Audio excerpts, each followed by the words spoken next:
This is Paul. Yeah, I understand there's a small problem with those that are impoverished, that are poor. that they usually have this lifestyle where once a month they get paid. Now, let's say you went to high school, you graduated, you weren't top of the class, but you had that one body that everybody in the trailer park wanted. So you're programmed a white supremacist, and you look good.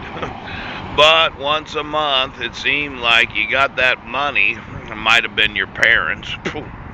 You graduated, and all of a sudden, you were getting lottery tickets in your Christmas stocking. Oh, seemed like somebody always had to go to the lottery terminal and get some sort of scratch ticket, or they had to get that lottery ticket. Well, I had emailed those in the lottery commissions about some missing money. And I just needed to know every employee of every lottery everywhere in the United States for the last 40 years. Yeah, let's go ahead. See, what they did was they put the lottery scratch tickets outside of the counter. When I had got to Clallam County from Guam, I was standing in a fifth wheel behind Kingsway Foursquare Church. Well, there was a Chevron that I would go to once in a while, and I'd read the Nickel Nicks and all the free newspapers they have. Yeah. But I noticed they started putting scratch ticket machines in a place where you didn't have to show your identification. You really didn't have to be over 18. And I thought, you know what, that's illegal. Because the cashier is not able to take their time away from being behind the cashier to check the identification of those that are buying lottery tickets. Poach.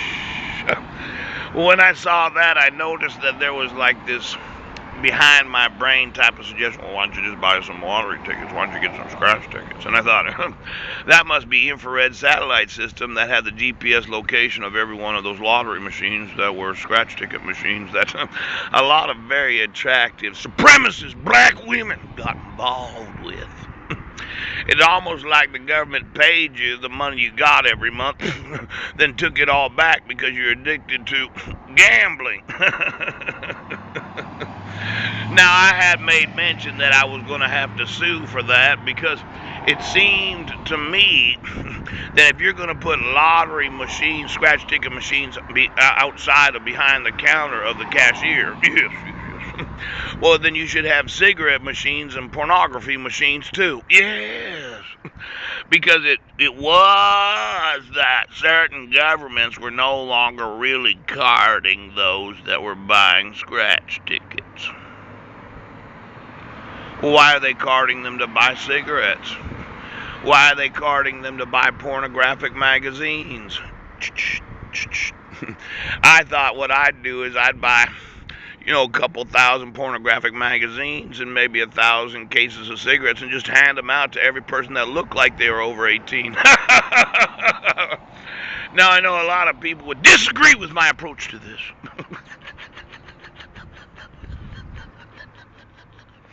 But just because you look over 18 and you're buying one of these scratch tickets, somehow I think the racist anger that the ethnicities have against each other, or the majority minorities, is a direct result of the amount of money they were spending in scratch tickets.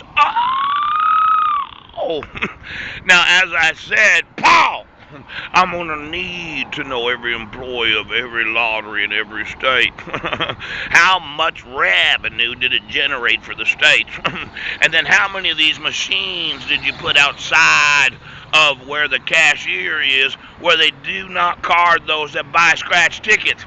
Ouch! Now, I know, okay, that I'm really very upset that my rights are not being enforced. And I'm going to have to take all that money